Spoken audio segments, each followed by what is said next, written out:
Good afternoon সবাইকে। তো আমরা দুজন বেরিয়ে পড়েছিলাম একটু আমাদের ক্যানিংয়ের নতুন ব্রিজ হয়েছে, মৌখালি ব্রিজ, সেই উদ্দেশ্যে। তো আমাদের মধ্যে নানা রকমের কথোপকথন চলতেই ছিল, তো যেগুলো আপনাদেরকে বলা যাবে না, কিছু পার্সোনালও ছিল যেগুলো আমি ভিডিওতে ওপেন করতে চাইছি না। চলো তোর সাথে আমাদের একটু রাস্তাটা দেখিয়ে দিই। প্রথমে আমাদের রাস্তা থেকে, এটা হচ্ছে মিঠেখালি উত্তর পূর্ব পাড়ার রাস্তা। আই থিঙ্ক সবাই চেনে মোটামুটি এই দিক। এটা হচ্ছে ব্রিজের দিকটা যাওয়ার সময় আমরা যেতে যেতে অনেক কিছু দেখতে পেয়েছিলাম। অনেক নতুন জিনিসপত্র তৈরি হয়েছে, নতুন রাস্তা তৈরি করে দিয়েছে, অনেক সুন্দর চারপাশটা। ফিশারির চারপাশে জল, সুন্দর সুন্দর জল কিনা আমি জানি না, কিন্তু জলটা ওপর থেকে অনেক সুন্দর লাগছিল, পুরো নীল, তো ভালো লাগছিল। রাস্তাটা সোজা চলে গিয়েছে ব্রিজের দিকে। এখান থেকে দুটো রাস্তা চলে গিয়েছে, একটা মৌখালির দিকে গেছে, একটা ব্রিজের দিকে গেছে।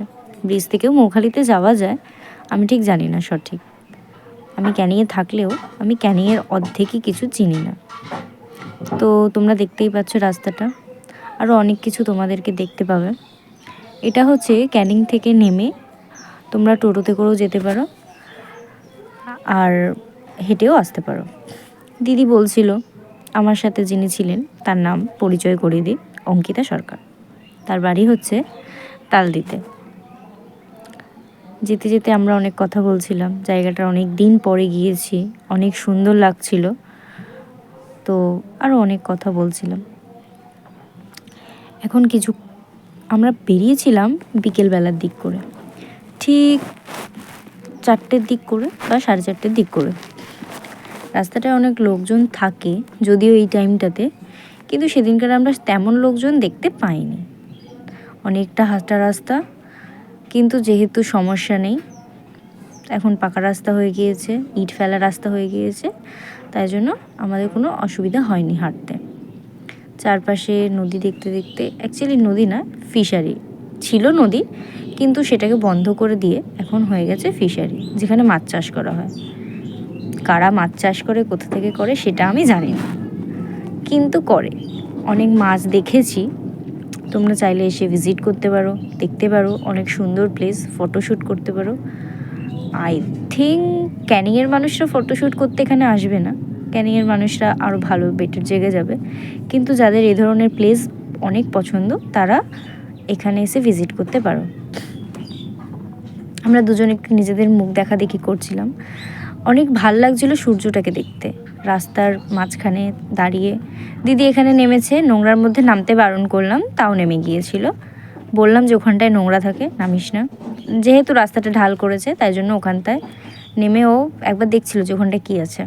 ওই কোয়ারি থাকে, মেয়েদের একটু বেশিই কোয়ারি থাকে সব কিছুতে, স্পাই যাকে বলে। তারপরে বললাম তাহলে চলো তোমার মুখটা একটু দেখিয়ে দিই, তুমি ক্যাটওয়াক করছো রেড ইটে, রেড কার্পেট নয়, রেড ইট, তো তাই জন্য ভাবলাম দিদির মুখটা দেখিয়েই দিই। এগুলো জঙ্গল গাছ, গাছের তো নাম জানি না, কিন্তু জঙ্গল গাছ। এগুলো অনেক জঙ্গল হয় কেটে, যেগুলোকে মানুষ এখন জ্বালানির কাজে ব্যবহার করে। এই জায়গাগুলো পুরো পরিষ্কার হয়ে গেছে বলতে গেলে চলে। ওই যে দেখতে পাচ্ছ দূরে, ওটা বৃদ্ধাশ্রম। এখানটায় একটা নতুন বৃদ্ধাশ্রম তৈরি হয়েছে, তো ওটা হচ্ছে সেইটা বৃদ্ধাশ্রম। আমাদের এখানকার মাননীয় এমএলএ সাহেব, যার উদ্যোগে এটা তৈরি করা হয়েছে। এটা হচ্ছে রাস্তাটা, একটা চলে গিয়েছে ব্রিজের দিকে, আমরা ব্রিজে যাইনি, এটা হচ্ছে কি বেরিয়ে যাওয়ার রাস্তা। আমরা মেন রোডের দিকে যাচ্ছিলাম।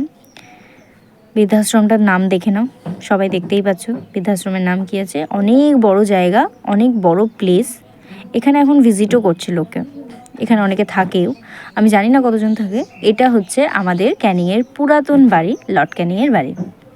এটার অনেক ইতিহাস রয়েছে যদিও, কিন্তু এই ভিডিওতে এত কিছু বলা যাবে না, তাই জন্য আমরা আসছি নেক্সট ভিডিওতে, যখন আমি আবার ভিডিও বানাবো সুন্দর করে। This is my first video, তো আমি আর কিছু বলতে চাইছি না। আমি একটু ক্যাত মারার চেষ্টা করছিলাম ফুল নিয়ে কানে গুঁজে, দেখতেই পাচ্ছ ঠিক আসে না, তাই জন্য একটু ওই আর কি ঢং করার চেষ্টা করছিলাম। তারপরে আমরা একটু পিছন থেকে, বাড়ির সামনেটা আমরা যাইনি কারণ ওখানটায় ছেলেরা খেলা করছিল, আমরা বাড়ির পিছন থেকে ভিডিও করেছি, তোমরা দেখতেই পাচ্ছ অনেক পুরনো বাড়ি, 200 বছরের বেশি হয়ে গেছে বাড়িটার বয়স। তো এখন ঘিরে দিয়েছে চারপাশে, দেখতেই পাচ্ছ চারপাশ থেকে পুরো ঘেরা। এখন এটা সরকারের অধীনে চলে গিয়েছে।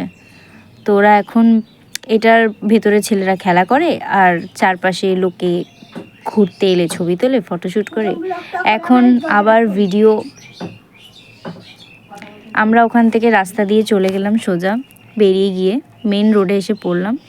মেন রোডে আমরা অনেকটা হেঁটে হেঁটে যেতে যেতে রাস্তা থেকে অনেক লোক, এটা যদিও এটাকে বলে হচ্ছে শিরিষতলার যে রাস্তাটা আছে, আমি ঠিক জানি না রাস্তাটার নাম কি, কিন্তু শিরিষতলার দিকে রাস্তা আমি এটা জানি। তারপর আমরা লাস্টে চা